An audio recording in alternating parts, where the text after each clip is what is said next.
रजीम बिस्मिल्लाहिर्रहमानिर्रहीम क़ू अनफुसकुम व अहलीकुम नारा वक़ूदुहन्नास वल हिजारा सदक़ल्लाहुल अज़ीम। मेरे वाजिबुल एहतराम साथियों, आज मौजू तरबियत औलाद के हवाले से आपसे कुछ बातें गोशगुजार करनी हैं।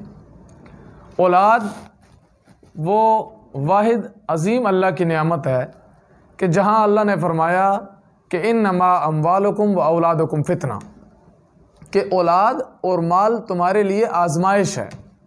आपने देखा होगा कि इस औलाद के लिए अपने वालिदैन कितनी कुर्बानियाँ उठाते हैं। एक वालिद अपने 10 बच्चों को पाल लेता है, लेकिन वो 10 बच्चे इस दुनिया की घुमंड में आके अपने बाप को पालने के लिए, माँ को पालने के लिए बारियाँ लगाते हैं। इसको आजमाइश कहा गया।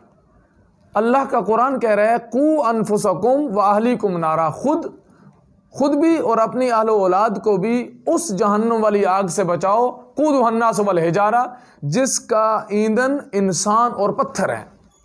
हमने औलाद की तरबियत करनी है, क्योंकि अच्छी तरबियत से, इस औलाद की अच्छी तरबियत करने की वजह से एक मिसाली मुआशरा वजूद में आता है। क्यों कि जब आप अपने बच्चे की तरबियत ठीक करेंगे तो यही पौधा जिसको आज आप सिराब कर रहे हैं अच्छी तरबियत से, ये कल तनावर दरख्त और समर आवर दरख्त बनेगा। हज़रत अली रज़ी अल्लाह तआला अन्हु ने कू अनफुसकुम व अहलीकुम नारा की बड़ी खूबसूरत तशरीह की। फरमाया अल्लिमूहुम व अद्दिबूहुम, अपनी औलाद को इल्म सिखाओ और अपनी औलाद को अदब सिखाओ।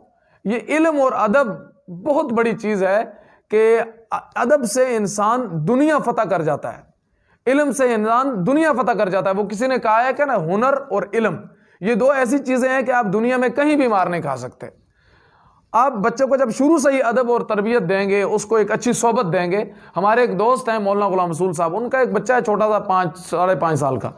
तो एक दिन मुझे कहने लगे मुफ्ती साहब ज़रा इधर आए, सोने बच्चे से सूरह फातिहा पूरी याद होगी। मैंने कहा कैसे? कहने लगे मैं नमाज़ें पढ़ाता हूँ, जहरी नमाज़ें, तो ये भी पीछे सूरह फातिहा इसको याद हो गई है सुन के। तो जब आप बच्चे को एक अच्छी सोबत देंगे, सोबत साले तुरा साले कुनद ताले तुरा ताले कुनद, अल्लाह हमारी औलादों को सही सोहबतों वाला बनाए। और हमें चाहिए कि हम अपनी औलादों पे नज़र रखें, निगरानी रखें, उन्हें बुरी सोहबत से बचाएं। जब आप बच्चों को अच्छी सोहबत देंगे तो इंशाअल्लाह वो बच्चा कल आपके लिए सदका जारिया भी बनेगा और रहती दुनिया के लिए मशअल राह भी बनेगा। और आपने और मुझे जो बच्चों को सिखाना है वही बच्चा नक्श अलल हजर, मशहूर मिसाल है। आप बचपन में किसी बच्चे को जब कुछ सिखा देंगे तो वो ऐसे है कि जैसे नक्श अलल हजर, आपने पत्थर पे जो चीज़ लिख दी है वो कभी मिटने वाली नहीं है। हम बचपन में आज से 22-23 साल पहले 9-10 साल की उम्र में हमने पढ़ा था कि सैयारे 9 हैं। तहकीक अभी भी साइंसदानों की जारी है। पिछले दिनों कहीं किसी महफिल में बैठे तो सैयारे कितने हैं, तो 9 साल की 10 साल की उम्र में मुझे आज भी 22-23 साल के वो सैयारे याद थे कि अतारत, जोरा, ज़मीन, मरीख, मुश्तरी, जोहल, यूरेनस, नेपच्यून, प्लूटो। हालांकि इसका ध्यान लगाने की ज़रूरत ही नहीं है। क्यों? ये बचपन से नक्श था जहन पर। इसी को कहते हैं कि नक्श अलल हजर। तो मेरे साथियों, बच्चा बिल्कुल गीली मिट्टी की तरह होता है। आप उसको जिधर मर्जी कर दें, मोम को जिधर मर्जी बना लें, कभी उसका नक्शा कुछ कर लें, कभी कुछ कर लें। आपने बच्चे को जो सिखा दिया वही उसकी रहती दुनिया के लिए, मुस्तकबिल के लिए वो मशअल राह बन जाएगा, चाहे वो उसे आपने अच्छी तरबियत दी या बुरी तरबियत दी। अब जो बच्चे की तरबियत है वो 2 तरह की है, एक ज़ाहिरी तरबियत है और एक बातनी तरबियत है। ज़ाहिरी तरबियत की क्या है कि हमने अपने बच्चे को खाना पीना, सोना, मेल जोल, मिलाप, दोस्तों यारों में उठना बैठना, पहनना, ये हमने शरई लिहाज से उनको सिखाना है। और बातनी क्या है? हमने नज़रिया, अकीदा, अखलाक उस बच्चे को देना है।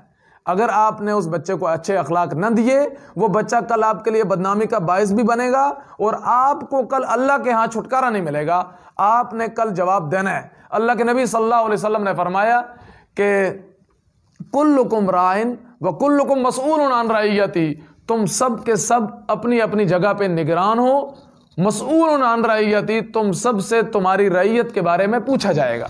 अल्लाह के नबी सल्लल्लाहु अलैहि वसल्लम ने दूसरी जगह फरमाया एक सहाबी आमिर बिन सलमा फरमाते हैं कि मैं रसूलुल्लाह सल्लल्लाहु अलैहि वसल्लम के साथ खाने पे शरीक था, दस्तरखान पे। मैं कभी इधर हाथ मारता, कभी उधर मारता, कभी उधर मारता। तो नबी करीम सल्लल्लाहु अलैहि वसल्लम ने मुझे समझाया, डांटा और प्यार किया। फरमाया बेटा अपने तरफ से खाओ, दाएं तरफ से खाओ, दाएं हाथ से खाओ, अपने सामने से खाओ और बिस्मिल्लाह पढ़कर खाओ। फरमाया सारी जिंदगी रसूलुल्लाह की ये नसीहत मुझे याद रही। अब आगे अल्लाह के नबी सल्लल्लाहु अलैहि वसल्लम ने फरमाया मुरू औलादकुम बिस्सलाह, अपनी औलाद को नमाज का हुक्म दो, उनको नमाज की तरफ ले जाया करो। लेकिन आज हमने एक और भी शुरू कर दिया सिलसिला कि बिल्कुल छोटे बच्चे को ले जाते हैं जिनके मस्जिद में नापाक हो जाने का ख़तरा होता है और न मस्जिद को भी गलत ख़राब करने का ख़तरा होता है, इतना छोटा बच्चा ना हो। फरमाया फुक़हा ने इसकी तशरीह ये की कि आप बच्चे को 7 साल की उम्र से नमाज पे लगा दो। 7 साल से पहले सिखा देनी चाहिए, 7 साल में लगा दो। जब वो 10 साल का हो जाए तो फरमाया फिर न पढ़ने पर मारो। और फिर आपकी औलाद बड़ी होती है तो आप उसे गलत सोहबत से, गलत चीज़ों से अपनी औलाद को रोकें। अगर वो नहीं रुकता उसे डांट डपट करें, फिर नहीं रुकता तो पिटाई, हल्की फुल्की पिटाई करें, फिर भी नहीं रुकता तो उलमा ने एक और तरीका भी बताया जो सहाबा से बाकायदा जो है वो मौजूद है सहाबा की ज़िंदगियों में, कि अपनी जवान औलाद को मारने के बाद भी वो बाज नहीं आता तो उसे कतई तलगी थोड़े दिनों के लिए कर लो, ताकि उसे एहसास हो जाए कि मेरे खून का रिश्ता मुझे ज़्यादा अजीज़ है। लेकिन आज खून सफ़ेद हो गए हैं। आज वक्ती तौर की मोहब्बतें हमें खून के रिश्तों पे गालिब नज़र आती हैं। अल्लाह हमें सही मानों में हमारी औलादों को अपना बड़ों का मुती और फर्मा बरदार बनाए, और जिनकी औलादें नहीं हैं अल्लाह उनकी औलादों को, अल्लाह उनको औलादें नसीब फरमाए, और जिनकी हैं अल्लाह उन्हें मुती और फर्मा बरदार बनाए। आज घर घर की यही कहानी है।